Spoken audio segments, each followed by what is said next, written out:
On behalf of the League of Women Voters of Deschutes County and the City Club of Central Oregon, welcome to the candidate forum for Sisters School Board Positions 3 and 4. Our candidate forums are conducted according to league guidelines. All candidates who have filed have been invited to participate. We thank the candidates who are participating this evening and appreciate the gravity of committing to run for office. Our moderator this evening is Jim Cornelius, editor of the Nugget. Jim, would you like to begin? Thank you, Carol. Thank you for inviting me to serve as the moderator this evening. And thank the candidates for throwing their hat in the ring. The candidates are for position number 3, Karissa Bilderback and Jeff Smith. Position 4, Asa Sarver, Hillary Saunders, and Jayne Simmons, who is not with us this evening. The ground rules are the candidates will have 1 minute for opening remarks and a minute and a half, 90 seconds to answer each question. And each candidate will give a 2-minute closing statement. And for the opening statements, we have randomly selected the order, and the order of who answers each question first will be rotated. So are we ready to start? Everybody in? Yep. Okay, well, our leadoff batter is Karissa. Great. Thanks for having me today. My name is Karissa Bilderback, and like you said, I'm running for position number 3. I'm a former Sisters High School graduate, so go Outlaws. I'm a mom of 4 kids, 3 of whom are in our school district currently, and 1 who will be. He'll be in preschool next year, so he's got a couple more years. And I'm a former teacher. I received my bachelor's at Oregon State and then my master's degree at University of Portland, and was a teacher for 6 years at Happy Valley, and moved back here to raise my family with my husband, and continued substituting, volunteering, working in the schools. And I just have a passion for education, a pride in our schools and how excellent our school district is. And I want to continue that legacy. Thank you, Karissa. Jeff Smith, you're up next.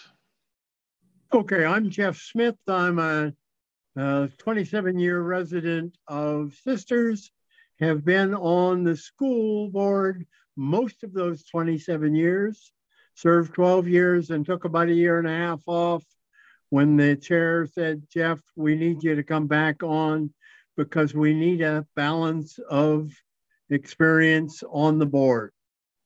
I've worked real hard over the last 20 years to educate myself because I believe in education.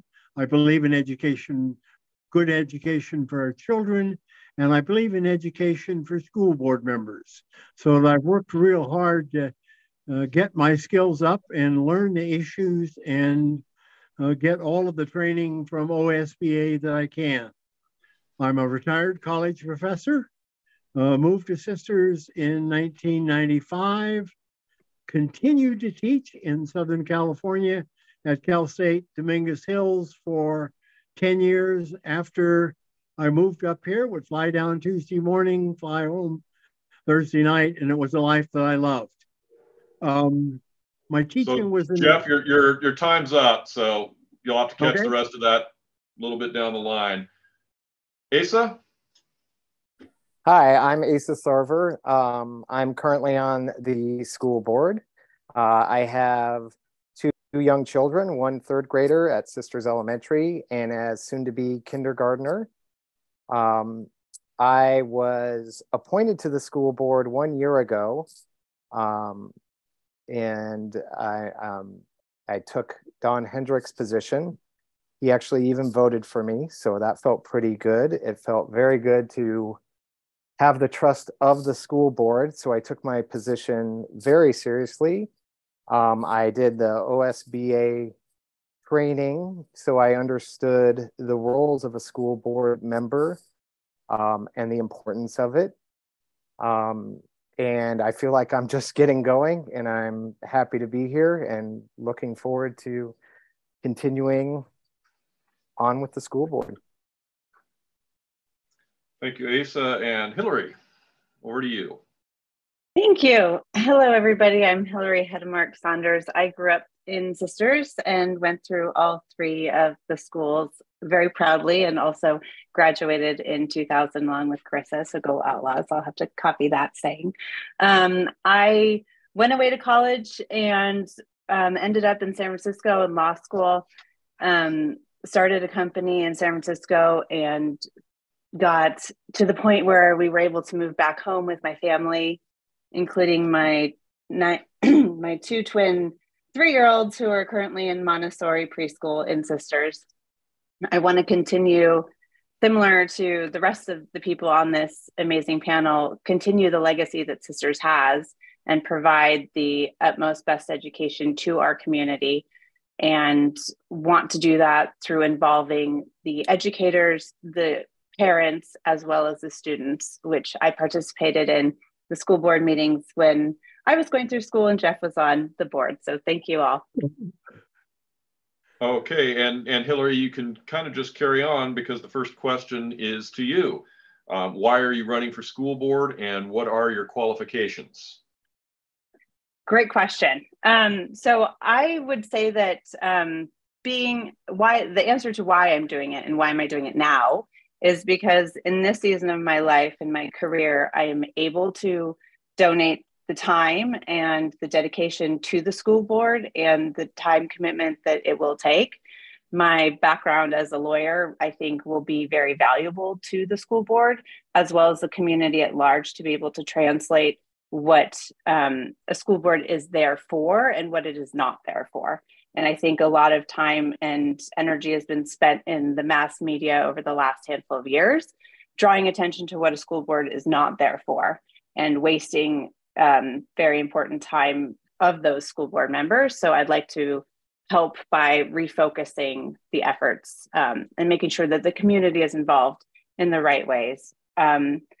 Qualifications, yes, I participated years ago as a student in the school board. That passion led me to move back to Sisters and to make sure that my kids get that same experience that I got with the educators. I think it was a very unique experience in Sisters, and that is something that I don't want the community to lose, but also carry through as the community grows. It's I don't know how to describe it. It's a unique thing that's in your blood. So that would be my answer. Thank you. And Asa, the same question to you. Yeah, so my qualifications would be, I'm currently on the school board. I've attended the school board training, and I've had years of board experience. I'm also on the Sisters Parks board, and also a secretary on my own, not my own, but my wife and my nonprofit called the Zimbabwe Rhino Project. Why do I want to be on the school board? Well, my children are my biggest motivator. Same for being on the parks board, because they love the parks and Sisters. I love the school system here. It was a big motivator for us to live here. There's special programs. It's not too big. Low student to teacher ratios. Long teacher retention. And the reason I want to be on the school board is make sure we continue to have those things for my kids. Okay, and over to you, Jeff. Same question. Why are you running for school board, and what are your qualifications? I've been on the school board since 1999 with about a 2-year hiatus in there. My background is in education. I have a bachelor's degree in political science from Oregon State, a master's degree in business administration, and then went down to Eugene and got a PhD in political science. I care about education. I think I provide a balance on the school board with my historical perspective. I know things about school board service because of my experience. Last night, we had a meeting where our chair didn't show up and our vice chair didn't show up, and I knew what to do. And the answer is the most recent ex-chair takes over and runs the meeting. So I ran the meeting and we went through without a hitch. I believe in education, and I think that role as kind of the old veteran, and clearly I'm old, but I have a lot of passion, I have a lot of time. I started coaching when I was 22 and teaching for 30 years, public finance and public policy. It's a good fit for being on the Sisters School Board. Thank you, Jeff. And Karissa? Sure. Same question. My qualifications would be first and foremost, my background as a teacher. I have firsthand knowledge of what types of supports teachers and staff need in order to run successful classrooms and, to best reach the students at their levels. Being a substitute and a volunteer in our school buildings, I'm a presence there. I'm there all the time, helping teachers in whatever ways they need, whether it's sharpening pencils or working on phonics flashcards with little kids. So that definitely gives me some experience of just knowing the day-to-day, what is going on in the schools. I just always have had a passion for education. And so that's kind of my why. My kids are my why, but not just my kids, the kids of this community. I feel so fortunate and so proud to be a graduate from Sisters. And I think, like everyone else has said, I just want it to continue. I think we have an excellent school district. I know that there's always room for improvement. You never want to just settle with where things are. There's always room to grow. But I believe that we have this legacy that we can continue and build on. And I just am passionate to be a part of it. Thank you, Karissa. And so on to the next question, which will go to Jeff Smith first. How many school board meetings have you attended in the past year?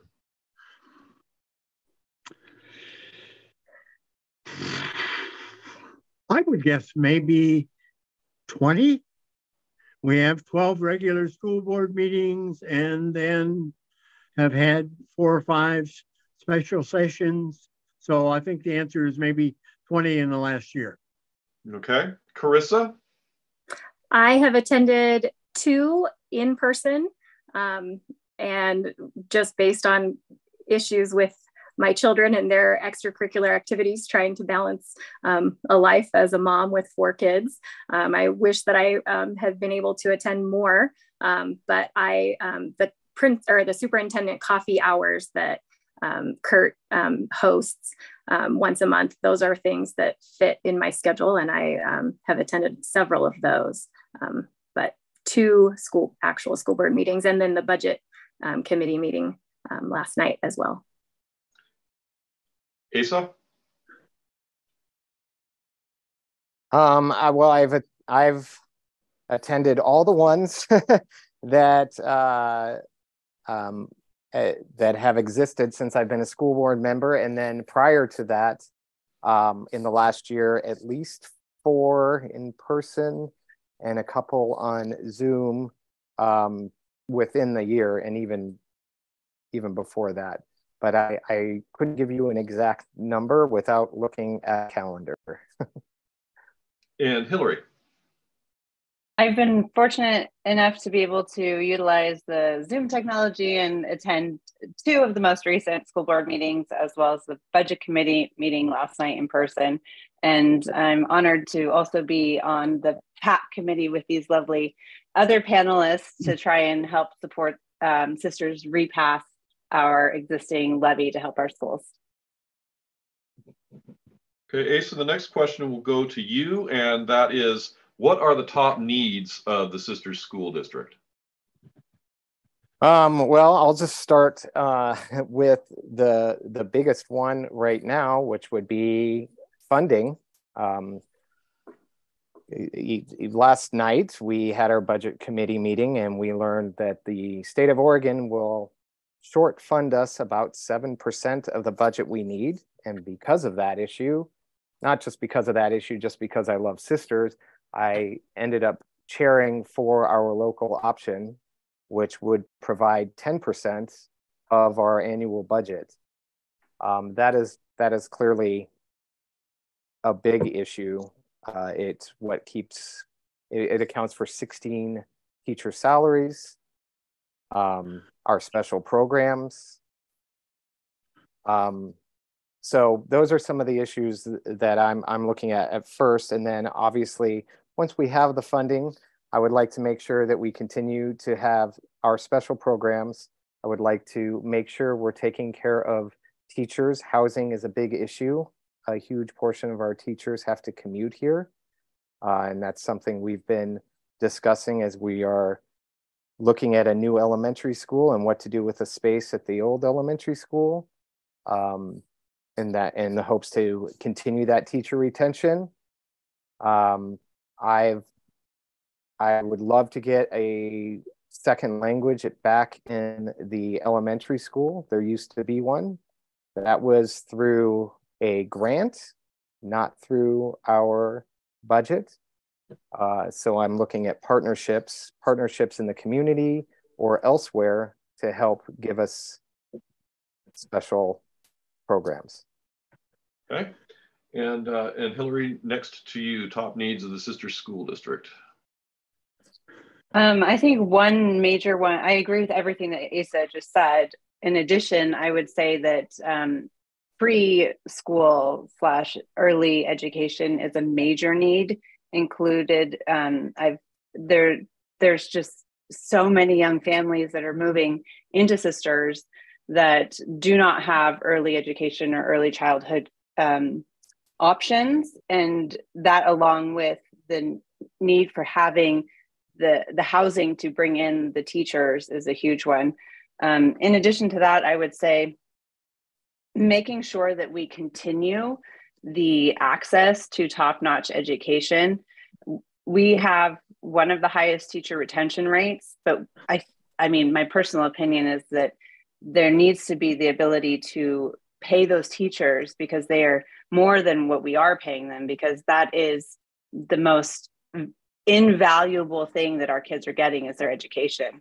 And if we can't compensate those fairly to continue that retention, we're setting ourselves up for potential loss down the road. So I'd like to avoid that. Last idea that I think we need to focus on is trades and bringing that back. There used to be a focus and an option for education on the trades, and that, I think, has been underfunded.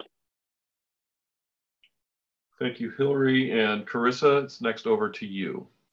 Top needs of the school district. Top need, well, money.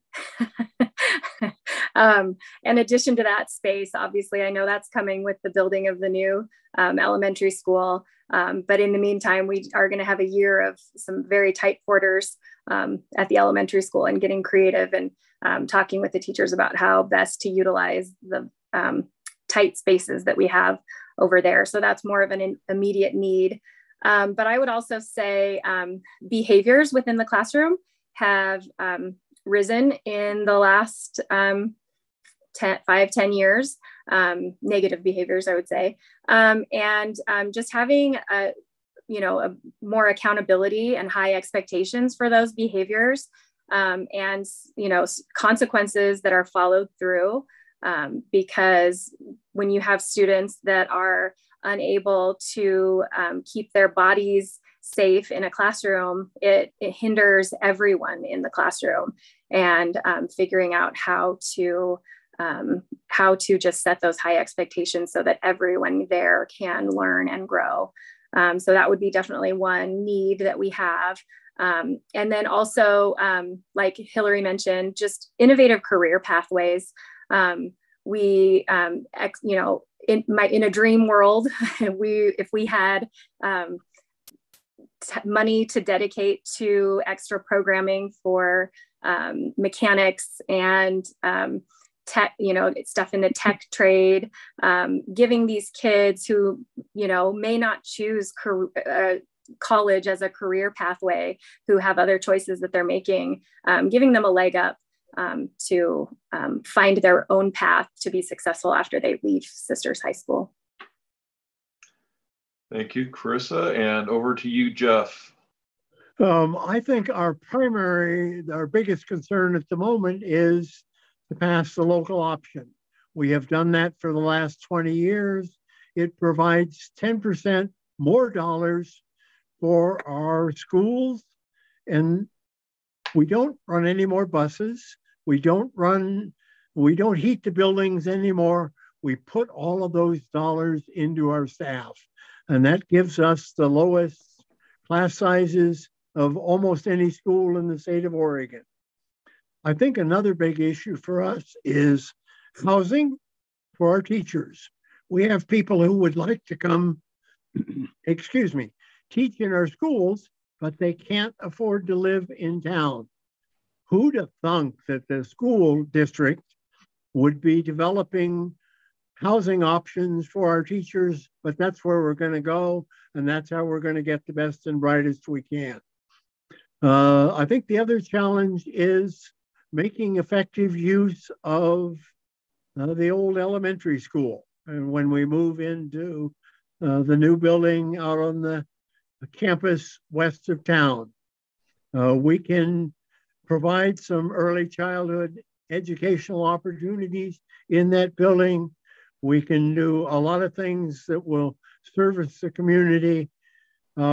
In the long run, we need to make sure that that building is available, because Sisters is going to grow and we're going to need that space for classrooms for our kids. Thank you, Jeff. And the next question goes first to Asa. Do you support the Parents' Bill of Rights, a federal bill that also has state versions being introduced into several states' legislatures? And please expand on your position. Sure. I do not support the Parents' Bill of Rights. I feel like it is solving a problem that doesn't exist. It focuses on saying parents have a right to their children's say in their children's education, and parents already have a right to a say in their children's education. They have so by voting for the school board, and they have absolute access to the curriculum. We have three wonderful principals. Their doors are wide open. If anyone has an issue, they're more than welcome to come and talk to them. And if there are parents out there that disagree with the way the schools are run and it doesn't work for their family, there are other options. I would hate to see anyone leave our public education system, because I think it's fair. I think it's, and I think Sisters is outstanding. But those options exist. Thank you, Asa. And Hillary, same question to you.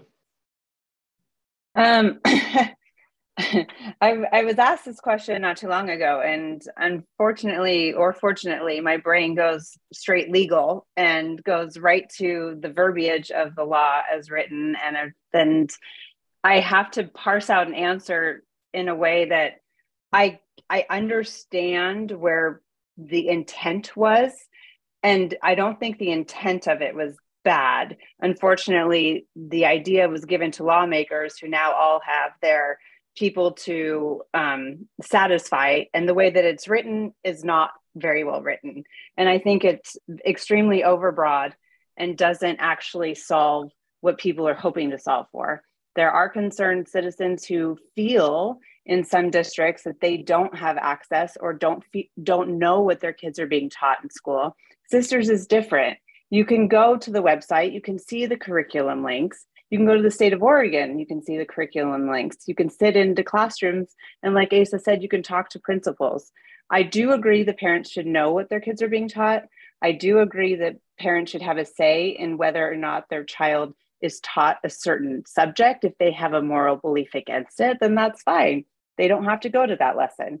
But as it's written, no, I don't agree with it. But conceptually, I do think parents have a right to have a say in their kids' education. Jeff Smith, same question to you. As I look at this, it seems to me that it's unnecessary federal interference. You look at the basic tenets that people hope to achieve from this, and they're already there. Parents have access to the teachers, parents have access to their teacher records, they can visit our schools. All of those things exist today. And to create another layer of government that forces us to report to them that we are providing all of these things just seems silly. Certainly in the Sisters School District, our principals, our teachers welcome parents in the classroom. Parents do have the right to object to certain parts of our curriculum, and that's right and proper. But we don't need the federal government interfering with the way we run our schools. We are creatures of the state of Oregon, and that's how it ought to be. Thank you, Jeff. Karissa? Sure.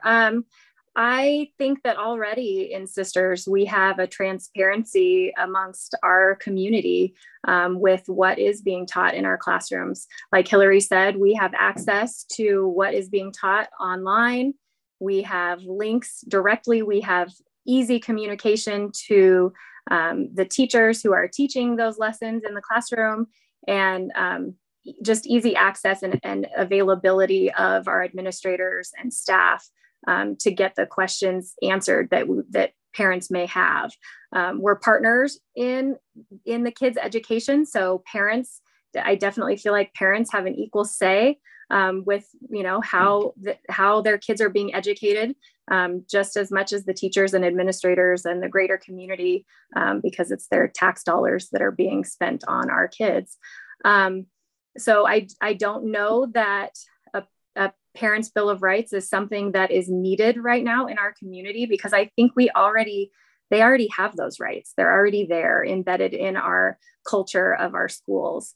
I experienced this just a couple weeks ago with my daughter's class. She's a 6th grader at the middle school, and they are teaching a health curriculum that they sent out weeks in advance for parents to review, and every single part of a lesson plan. I mean, I'm a teacher, so I know exactly how lesson plans are written. Every single minute by minute was accounted for of what was going to be taught in individual lessons. And it was just so transparent. And we were able to decide whether we wanted to have our kids participate or opt out. And it wasn't an end all be all. It was an opt out of 1 lesson, opt out of 2 lessons. There were 10 total. And, we got a say in exactly what we wanted our kids to be exposed to. And I think I would love for that to be continued. Okay.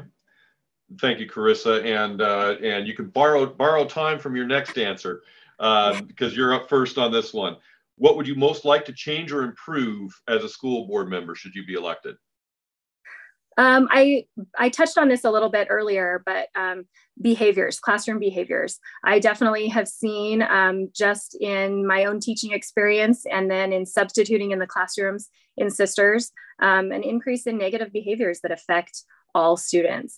And I would love to see policies written that give us some higher expectations and accountability for those unsafe behaviors in the classroom, and to educate the kids on what is acceptable and what is not, so they know what acceptable behaviors and unacceptable behaviors are, and as well as the set consequences for those behaviors too. Because at the end of the day, we are all, trying to educate those kids in that classroom, and the behaviors can hinder those experiences for all kids. I think even kids that are exhibiting behaviors that are not okay in the classroom, they need set consequences so that they know when they're pushing the boundaries where the limits are. So it benefits them as well. Okay, thank you, Karissa. Jeff Smith, same question to you. I think our biggest challenge ahead is to deal with the learning loss that took place from the pandemic. Not having our kids in schools for the whole year, although we did better than any other district in Deschutes County to have our kids in school. Some of our children clearly lost out in that process, and we are working hard to try and remedy those losses and take care of the kids who suffered during that process. We have an extraordinary bunch of teachers, an extraordinary bunch of principals. I'm excited about the kind of brain science that is seeping into our phonics education for kindergartners and first graders. And I'm just saying, wow, we've got so many good results. There's darn little that I think we need to change in our district, but we do need to remedy those losses we had from the pandemic because we lost time in transition in schools and lost class time for a number of our children.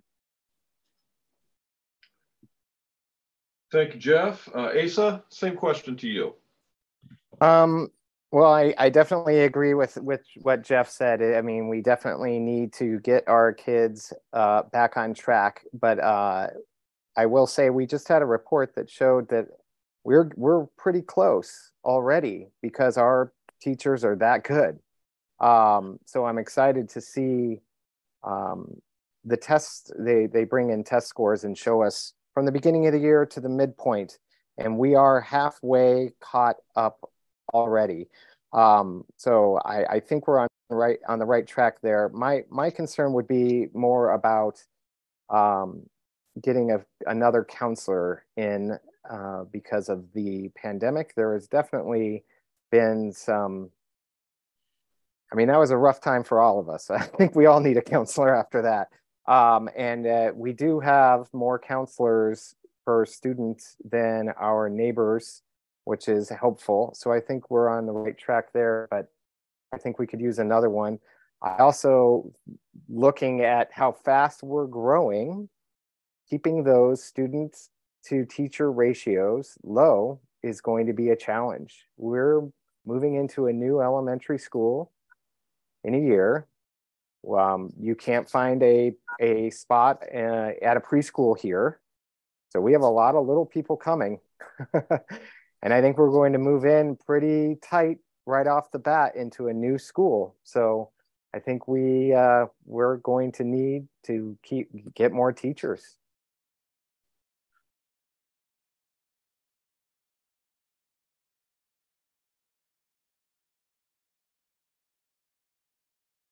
Hillary, it's over to you. I didn't want to jump the gun, Jim. Yeah, I muted myself. I had to cough. Bless you. I think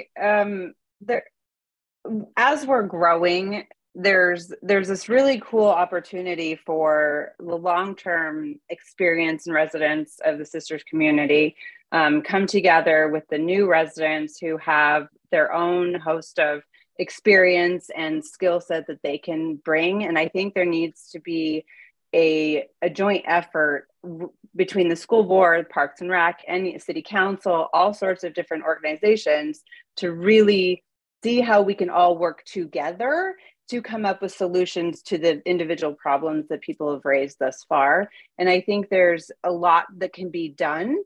Just nobody is bridging that gap. And I feel like the school board can be that center of the wheel and work with the community involvement groups to come up with some solutions to those issues that people have raised thus far. The one thing that I would add to that, in addition to what Asa said, and the counseling, is mental health support, like true mental health support for not just students, but also parents.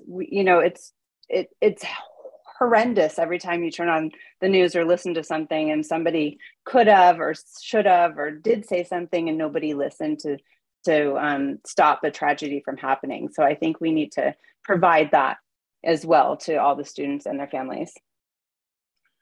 Okay, and Hillary, you can carry into the next question. How would you want the district to approach the teaching of controversial subjects, and if books were to be, or other materials were to be restricted, how should they be restricted in elementary, junior high school, and high school? I don't agree with banning books. I will just say that. I do think the parents should have an ultimate say in what their kids have access to. So I'm so happy that Karissa shared her story of what her daughter experienced or what her family experienced with a particular class.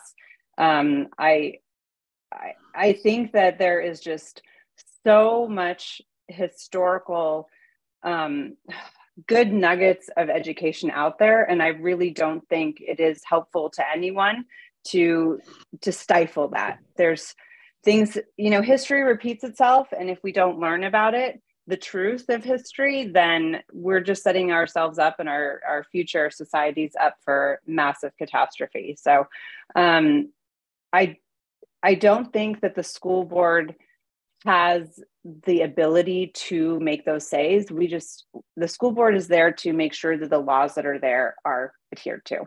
So at the bottom level, they don't have the ability to say, okay, we're going to, not teach X, Y, or Z. It's coming down the pipe, and they're put in the unfortunate position where most of the general public thinks it's the school board making those decisions. Okay, Asa, over to you. Yes, I agree with Hillary. I do not think banning books is a good idea. We have, obviously there's a curriculum and an education that is appropriate for each grade level. And, we are, as a school board, approve our teachers that are hired by our superintendent. And I trust our teachers to make the right choices for our students. And again, reiterating a little bit what Hillary said, absolutely, there shouldn't be a ban on books. I think it takes away from education and critical thinking for children. They need to know both sides of every story to make an intelligent decision, as opposed to just a one-sided history or just one history, shall we say. Thank you, Asa. Jeff? I am a huge proponent of professionals, teachers, librarians, to choose age-appropriate books for our children. I think if parents object to certain books, we probably ought to give them the right to have their children not read those books, but they don't have the right to take books out of our schools. I think we need to work with our parents. We need to teach some unpleasant truths to our children. That's part of education. And banning books, avoiding all difficult topics is not the way we ought to be educating our children. That's it. Thank you, Jeff. Karissa? I think that, when you take people from all different walks of life and you put them all into one building and try to educate them all in the same way, sometimes these issues arise because there are different viewpoints of what is appropriate for a fourth grader or what is appropriate for a seventh grader. And just given anybody, somebody's personal beliefs and background and all of those things. And I do think it's important to be respectful of differences and allow for parents to make those decisions. While I don't believe in banning of books, kind of like Jeff said, I think that it should be left up to the parents. And like my experience with health curriculum, school districts should continue to be transparent with what is taught and which books are being used in the classrooms, and leave it up to the parents to decide what is right at any given grade or age for their own child, but not taking them away from parents and kids who believe that it is appropriate at that given moment for their own child and personal beliefs and such. So it's kind of a hard, it's a hard one to solve, because like I said, there are so many different walks of life that enter the classrooms, and trying to educate them all without trumping on one person's rights or another person's rights or beliefs, and continuing to respect everyone and their differences is a challenge, but it's definitely one that's a doable challenge. Thank you, Karissa. The next question, Jeff, this one will go to you first. What recommendations do you have to keep people safe in schools, specifically in regards to school shootings? Wow. The tragedy of our shootings in our schools is just overwhelming. We have, over the last decade or so, limited our access points into our schools so that, for example, at the middle school, you can no longer drive into the back of the school. We have a pod entrance at every one of our schools where people come in, they check in this town, the people at the desk know the parents, the school board members, people who come into the community, and we can monitor the folks who come into our building, I think, as well as we can. We don't want to turn our schools into an armed encampment. We have a school resource officer that is a personal friend of our students and a good guy, but we don't want to turn them into armed encampments. Karissa, same question to you. I would say that as a teacher, one of the most heartbreaking things to teach is lockdown drills to students. While very important, obviously, so that they know what to do should something happen in the school building, it's heartbreaking to think about somebody entering a school and knowingly and intentionally causing harm to our kids. But it's a real problem that we're facing. And it's a big one. I think mental health is where we need to start with, getting to the root of that problem. But in the meantime, like Jeff said, we have resource officers and we have secure doors, and continuing to try to create a safe climate in our schools to prevent those is super important. I would say also, I would love to see more training on see something, say something.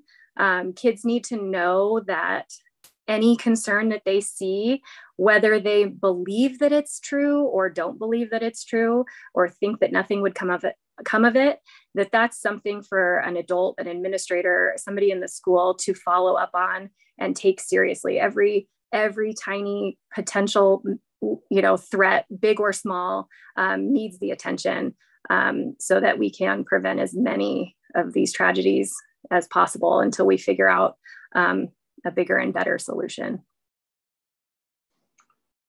Thank you. Asa?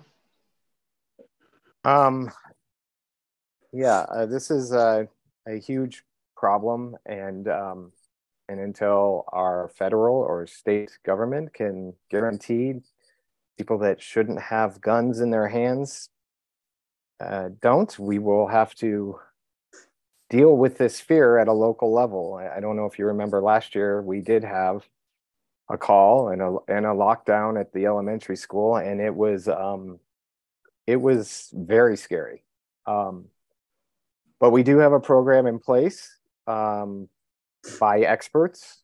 We do have these horrible drills that teachers have to do, and we do have training for our staff to look for potential threats, but it has to be beyond just our schools. It has to be in the community. See something, say something across the board, because it's just too much. Hillary? Yeah, I echo what everybody has said thus far.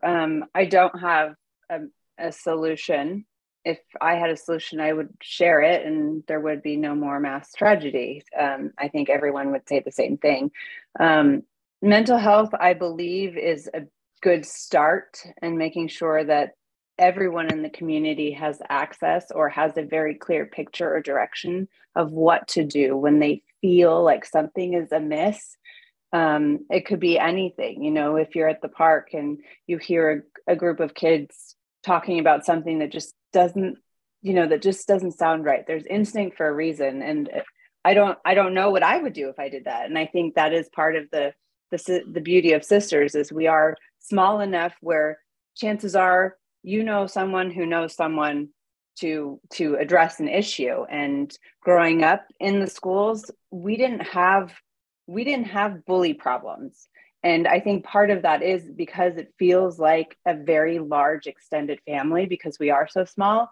And that means we support each other. So if somebody is having a very hard time with something, there are opportunities for us all to get involved, the other students to get involved, or to make sure that they go and tell an adult who can then address that situation. But it is something that is real and that needs to be addressed. And you know, at the end of the day, it's the person behind that instrument that does people harm.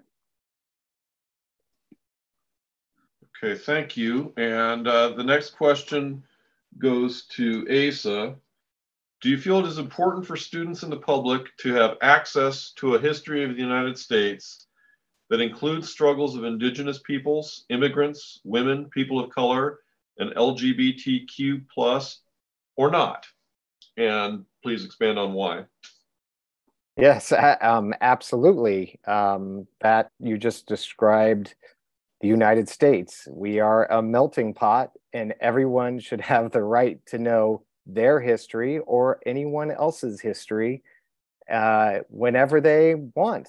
I think not allowing that builds barriers. And it gives people the opportunity, if this goes to book banning as well, it gives people the opportunity to have critical thinking.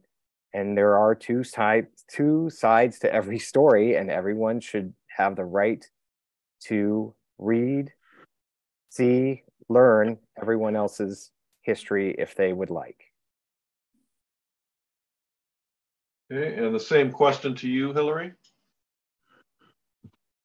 Yes, 100%. I said it before, you know, history does repeat itself, and we only grow as a society from learning from those who came before us. We only, you know, can innovate from seeing how other people have done things. We can solve problems.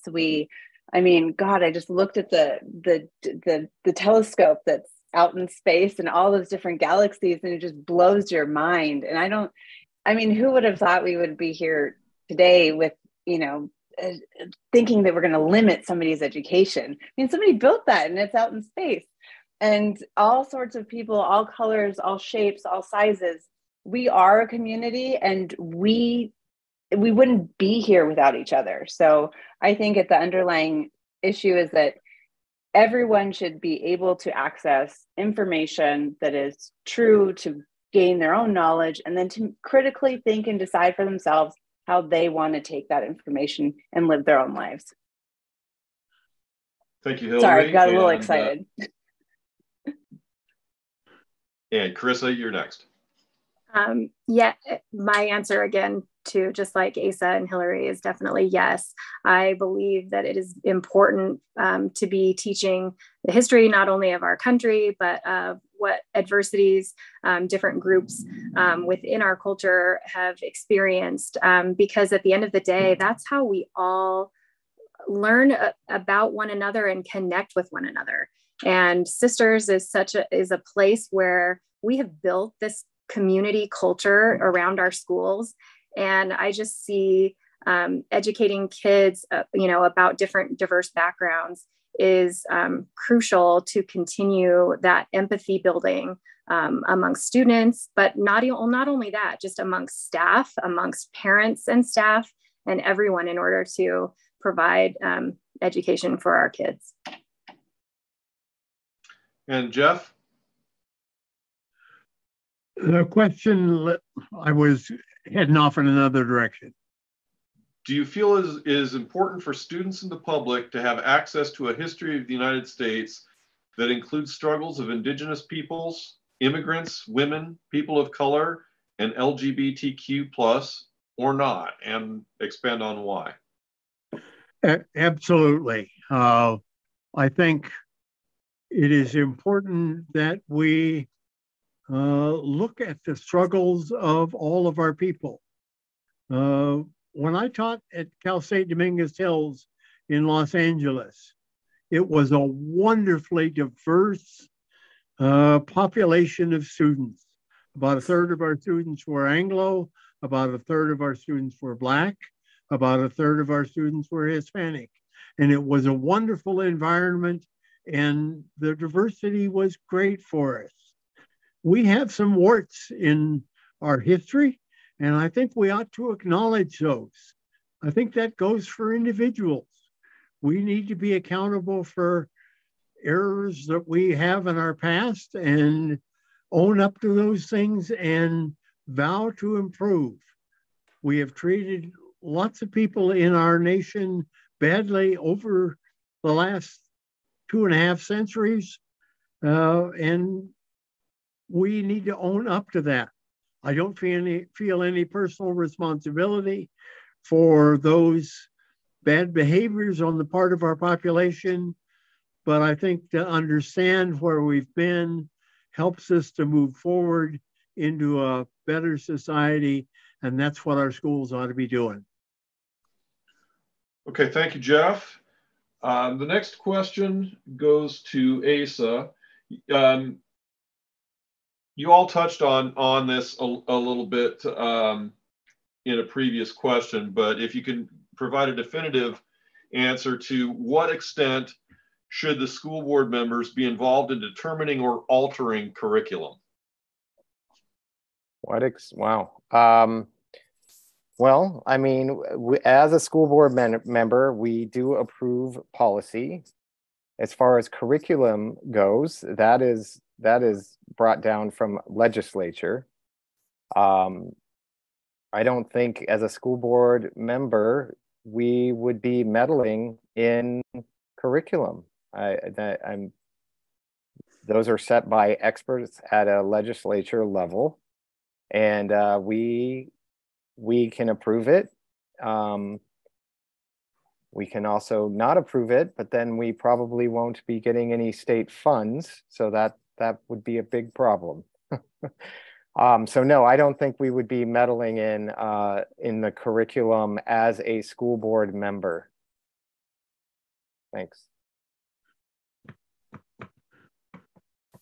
Same question to you, Hillary. I mentioned it before also that no, I don't think, sorry, there's a fly, that school board members themselves should have any authority to change curriculum or let their personal beliefs shape what's best for the entirety of the student body. I do trust in the educators that we hire, that they are the experts in their subject matter and know how to, if necessary, alter their education style or how they're teaching to account for students and how they're learning. So no, I don't think that school board members themselves should meddle. Okay, thank you. And Jeff, the question goes to you. I taught college for 30 years, taught courses in government finance and policy analysis. First course I ever taught was at University of Oregon, a course in state and local government. I understood those kinds of things. I don't know how to teach phonics. It is not in my wheelhouse. We ought to leave that to the professional people who are teaching those courses to determine what the curriculum ought to be. And the school board ought not be meddling in those sorts of things, because I don't have the expertise, and I've been in the education for a long, long time. Thank you, Jeff. And Karissa? I think that the curriculum is essentially the Common Core standards that are set for each grade level. And that's what teachers use to develop curriculum, and that's what districts use to adopt curriculum. And I believe it's more at the hands of the principals to make sure that the appropriate curriculum is being chosen to teach the Common Core standards. So while I believe that any concern that comes to the board about maybe a particular curriculum that maybe a parent or whoever might complain, if they bring it to the board's attention, it's important for the board to address and make sure that there is accountability in the administrators of making sure they are knowing, how the teachers are connecting the curriculum with the Common Core standards that are set forth to be taught. Okay, and Karissa, it's back to you again here. What is your opinion on, or your position on, advanced placement courses in high school? That's an easy one for me anyway. When I went to Sisters High School, we had a large number of classes that we could take that allowed us to receive college credit. So when I entered high school or entered college after graduation, I already had 12 credits under my belt, ready to go as I headed off into my college career. So I definitely am a proponent for advanced classes to challenge those students and help them excel just beyond competency. You can set standards and you can have these kids meet standards, but I think the goal here is to not just meet, but excel and make sure that we're pushing them to their limits. When Hillary and I were in high school, we had a different grading scale. We had a 92 was an A, not a 90, and an 84 was a B, not an 80. So we already had things in place that kind of forced us to push ourselves and our potential. So I would definitely say that advanced courses are essential at the high school level. Jeff, your opinion on this? I have to smile. In 1963, before many of you were born, I took the first advanced placement class taught in Roseburg High School. And it was a wonderful educational opportunity, and I love it. I think we need to do as much as we can.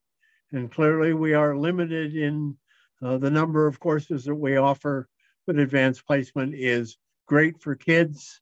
And I think one of the things that our high school does is to get nearly every child involved in advanced placement classes. What a wonderful opportunity for those kids. There's no downside. And Asa? Yes, absolutely. I mean, any opportunity to excel, if a student is ready to excel, we should give those students the opportunity to get the credits they can earn across the board. Just as we give attention to those students that might need extra help, we should give the attention to those students that can excel and allow them to grow fast at their own pace and have that great experience. Thank you, Asa. And Hillary? Yeah, I have to smile too.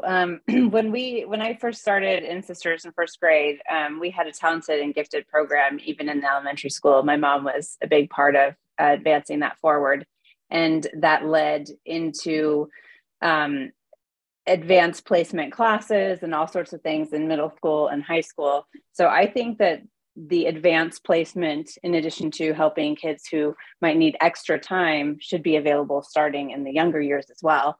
I do not believe in grade skipping. I don't think kids are emotionally, socially, physically in a good spot to say skip a grade.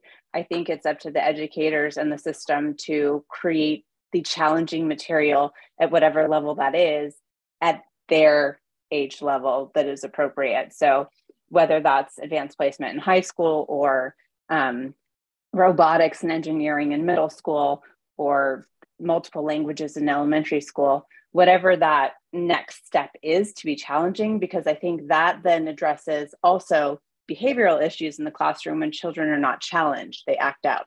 At least that's my own personal family experience. My kids do that, especially my 9-year-old. If you don't give him challenging material, he's not going to be very nice. So I think that's important on all levels, not just high school. Okay, thank you.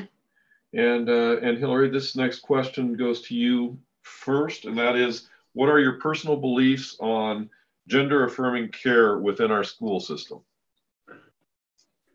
Gender affirming care, as a lawyer, I'd have to say, can you define that, please? Well, it's not my question. It came from the public, so I can't. No. Okay. Right. So answer whatever question you prefer to answer. That's fair enough. I think that there are personal matters that need to be addressed by each individual and their family. I think that each child needs to be supported in whatever stage of life that they are in, and the appropriate support is given to that child.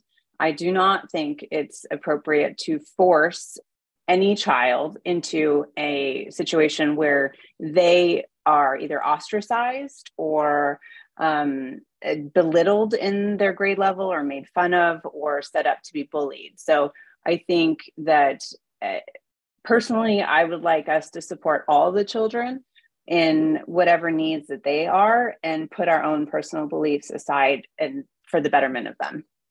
Hopefully that answered it okay. Asa?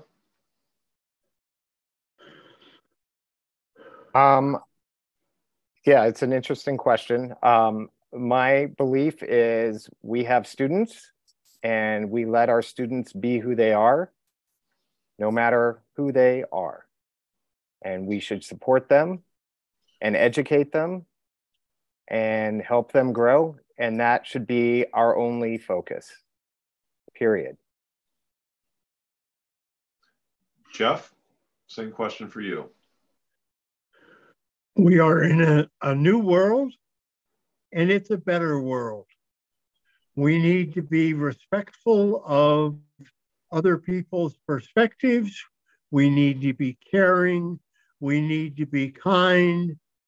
And I think one of the great joys of being in a small school district like Sisters, that takes place, and we do have that kind of caring concern for a variety of perspectives. And as people struggle with who they are and where they want to be, we ought to support them in those efforts.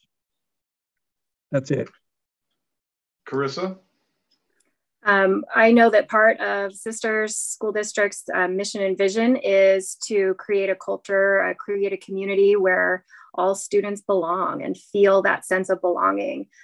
So I believe that we need to make sure that students are actively learning how to respect one another while maybe not even agreeing or believing the same things, but learning how to respect and get along with one another side by side in the classroom. And I would take it even a step further. And instead of focusing on what makes us different, encourage kids to think outside the box and realize what makes us all the same. Rather than what divides us, let's figure out what unites us and focus on that. we're all outlaws, and we're all proud to be outlaws. We all live in this amazing community that I hate to even like get the word out to people how great it is, because at least for another year until our elementary school is built and we have room. But, you know, we have so many things that make us the same and make us this unique group of people in Sisters. So instead of focusing on what is different, focusing on what is the same. And I think that creates a better culture in the classroom of belonging, and making sure all students feel like they belong.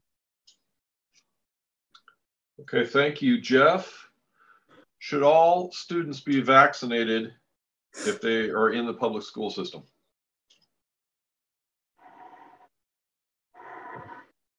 Yes, we have for 70 or 80 years required vaccinations for our children from a whole variety of degree of illnesses.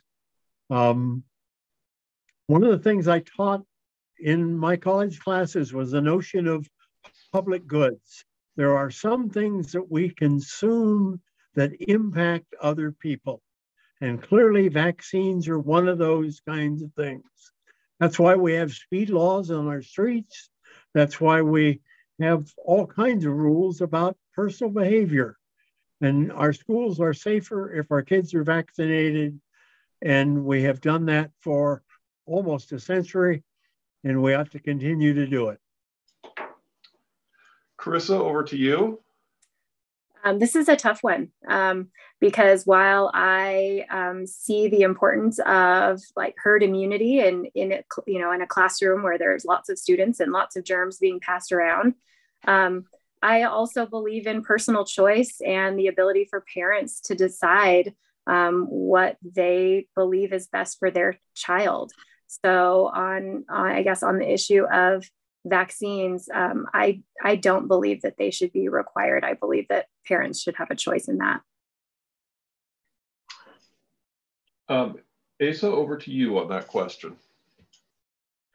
Yes, I absolutely think children should be, or students should be vaccinated if they're going to be attending a public school. We just had a global pandemic, and in our country, we had a lot of loss of lives because that process wasn't expedited as fast as it probably could have been.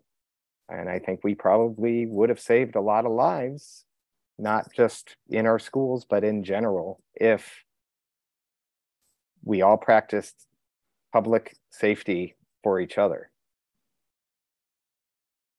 That's all I got. Thank you, Asa. And Hillary?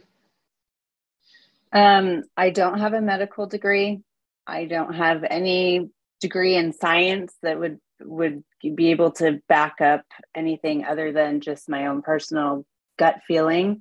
I do believe that for certain diseases that we've required historically to be vaccinated against, mumps, measles, etc., that we've basically eradicated, those vaccines have been tested and are perfectly, year over year over year. Unless you have a medical condition that exempts you or a religious belief that exempts you from it, I think those should be required. As we get to be more of a global society and potentially more global pandemics, God forbid, occur, I sit on the fence, to be quite honest, because although I personally will get vaccinated, I don't know that I would want to require another person to put their health on the line if they believe strongly against it. So that's a difficult one. Okay, so we're ending on a difficult question. Actually, all these questions were very challenging, and that makes for a long evening for our candidates. So it's time to wrap up. You each have 2 minutes for a closing statement, and we'll start with Asa.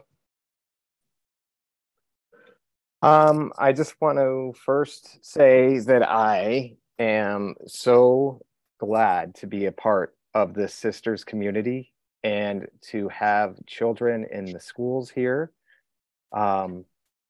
I I can't say how much I've watched my kids grow, and the friendships and the support that the community provides has been outstanding. And for me, being involved is the most important to make sure that our students get what they need and continue to get what they need. And I am focused on doing everything I possibly can to help our students. That's why I'm the PAC chair. I'm on the school board. I'm on the parks board. I'm coaching little tiny soccer, little t-ball, volunteering at the schools. I don't think I can get enough of these little people and watch them grow. And I have the experience. I'm working on it. I feel like I'm just getting started. I take this position very seriously. And I just want to watch this school system and this community as it grows, be able to maintain this whole system that is so good for our kids with small class sizes, amazing programs. I mean, what other schools have kids building guitars and flying airplanes? I mean, it's just a great spot, great people, and great students. And I look forward to just keep on pushing on and watching all of our students grow and learn, and just love being a part of this community. Thank you. Thank you, Asa. Closing arguments, Hillary? Thanks, Jim. Don't bring me back into the courtroom, please. Had enough of that. You know, there's a reason why we call this God's country. It's because the feeling that you get in this community and having grown up in it and still being, where else in the world can you say that you are still friends with your graduating class? I mean, I could call any one of those 79 people and they would gladly answer the phone and we could have a conversation like we just saw each other yesterday. It's a unique thing that doesn't exist anywhere else that I've been able to find, or people that I've been able to ask about it. And that is because not only the educators, the support team, the school board, but it's the community itself.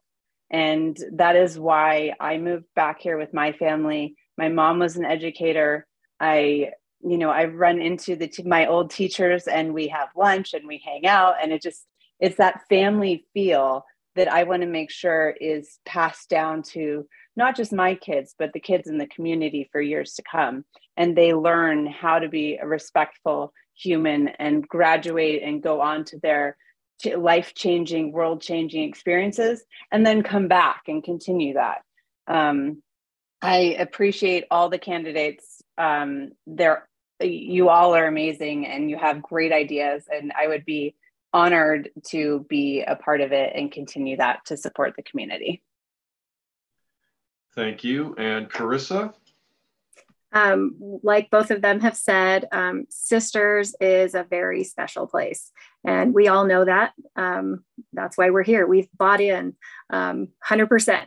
And at its root are its schools, and all of us on this panel, and I know I'll speak for myself, but we are passionate. I am passionate about making sure these schools continue the caliber of excellence that they have set, at least since I've been a part of this, back since 1996, I believe, or 95. And just continuing to watch it grow. My goal in all of this is to, give those students the same opportunities that I had going through this school system. And even hopefully my own children, as they go through, maybe they'll go off out into the world, and then maybe they'll come back and want to raise their kids here too. It's a great place. I'm passionate about it. With the new school being built, I have expertise in and experience in opening a new school. I actually had the privilege of opening a new school in the Happy Valley area in the North Clackamas School District. And it was a building that my dad's construction company actually built, which was a really cool, unique experience. But I lived the challenges of a brand new school, but I also lived the culture and the community building and the excitement that a brand new school brings. And I would just love to be on the board and part of that as that new building opens, and as we can kind of gear our efforts toward continuing and sharing the amazing education that is available to all students here in Sisters. Thanks for your time. Thank you, Karissa. And Jeff, wrap it up for us. First, this is fun. I like to talk about education. I like to talk about kids. I think we have great teachers. We have great administrators. We have amazing parental support for our district. The local option provides us with money to do things like flight science and our extraordinary middle and high school outdoor program and those kinds of things. I've been a small part of this educational process for the last 20 years. I have been a city force, and I think our school board needs experience and needs a variety. We need some parents of children in our schools. Most of the people in our school district don't have children in schools. They pay taxes for the schools, and I think we need a couple of people without any children. My granddaughter went to school from kindergarten through the 12th grade. I have 2 other grandchildren in the schools now, so that I've got an interest in this beyond that, and have volunteered and worked hard over the years to make this a better school district. My background, my experience, I think is helpful to the board. I understand things about executive session. I understand that we can talk about the performance of the principal, of the superintendent in those meetings, but we are not to talk about the process that we use to evaluate that performance. And so I know those things, and that experience, I think, is a valuable asset for our school district. And I think I can continue to help provide great education for our kids. My grandmother was a teacher. My mother was a teacher. My older brother, Rick, was a college professor in upstate New York. It's kind of in our blood. And I care a lot and have a lot of time and energy to give to our schools to make them better. And I hope to do that. Thank you, Jeff. And thank you to all of the candidates. Thank you for the thoughtful responses to a very large slate of questions, and some of them very challenging. Thank you to the League of Women Voters of Deschutes County and to the City Club of Central Oregon. Election Day is May 16th. Please remember